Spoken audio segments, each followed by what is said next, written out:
Don't want to look back on my past performances. It hasn't been what I expect, but I feel like I feel excited and kind of reinvigorated to come over here and try to learn the style of golf and play it effectively. I wouldn't be surprised to see a first-time winner this week, but I expect that because now we have a number of players who have won majors, it would be likely that one of those guys would repeat. But historically, that hasn't been the case recently, as well as here at Royal St. George. Yeah, I wouldn't say there's an absence of rough, but it's certainly not the wedge-out, thick rough that we had in '03. And to me, the subtleties of this golf course come through now that we're able to keep playing and not have to wedge back to the fairway. The first hole is a great example of what I see throughout the rest of the golf course. There are 3 bunkers in front of the green that you have to clear, and the front of the green is pitched away pretty severely. So you have to be in the fairway to get the ball stopped. If you're coming out of the rough and it doesn't have any spin, there's no way you'll stop the ball on the green. You have to carry the bunkers, and then when it lands on that downslope, we'll go all the way over. In 2003, the rough was so thick that you didn't have a shot if you missed the fairway. You had to wedge back into the fairway. And so you were hitting, everybody was hitting a shot from the fairway, essentially, even though only a third of the field managed to hit that fairway.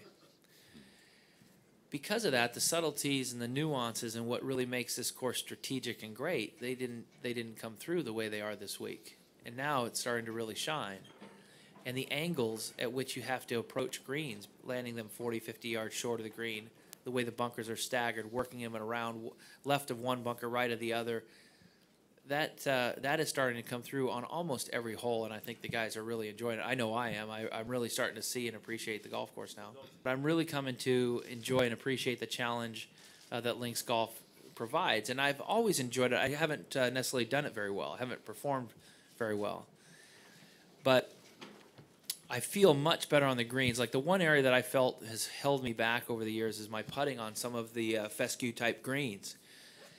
And I had a good week last week in that I started to putt better on these greens. I feel very confident heading into this Open Championship on the way I'm going to read and putt the green. So I'm hoping that that goes well and ultimately gives me an opportunity on the weekend to compete and contend.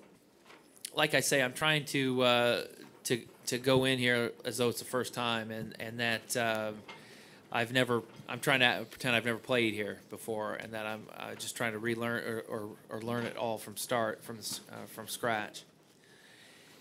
So I think I don't think I can say I'm going in confidently. I'm going in with an open mind on some of the new ideas to play the course and hopefully play it effectively.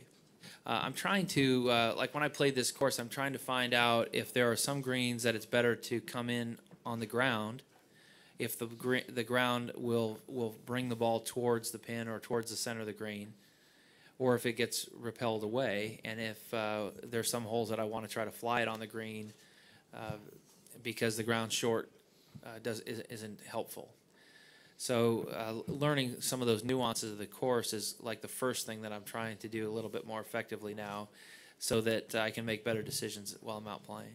I'm not worried about American golf. I think I'm more happy to see how strong international golf is. We've got players from all over the world winning the biggest events, and I think that this only helps promote and grow the game of golf on an international level. And so I think it's been a good thing. And I'm not worried as though we don't have good young players coming up to represent America, because I think we do.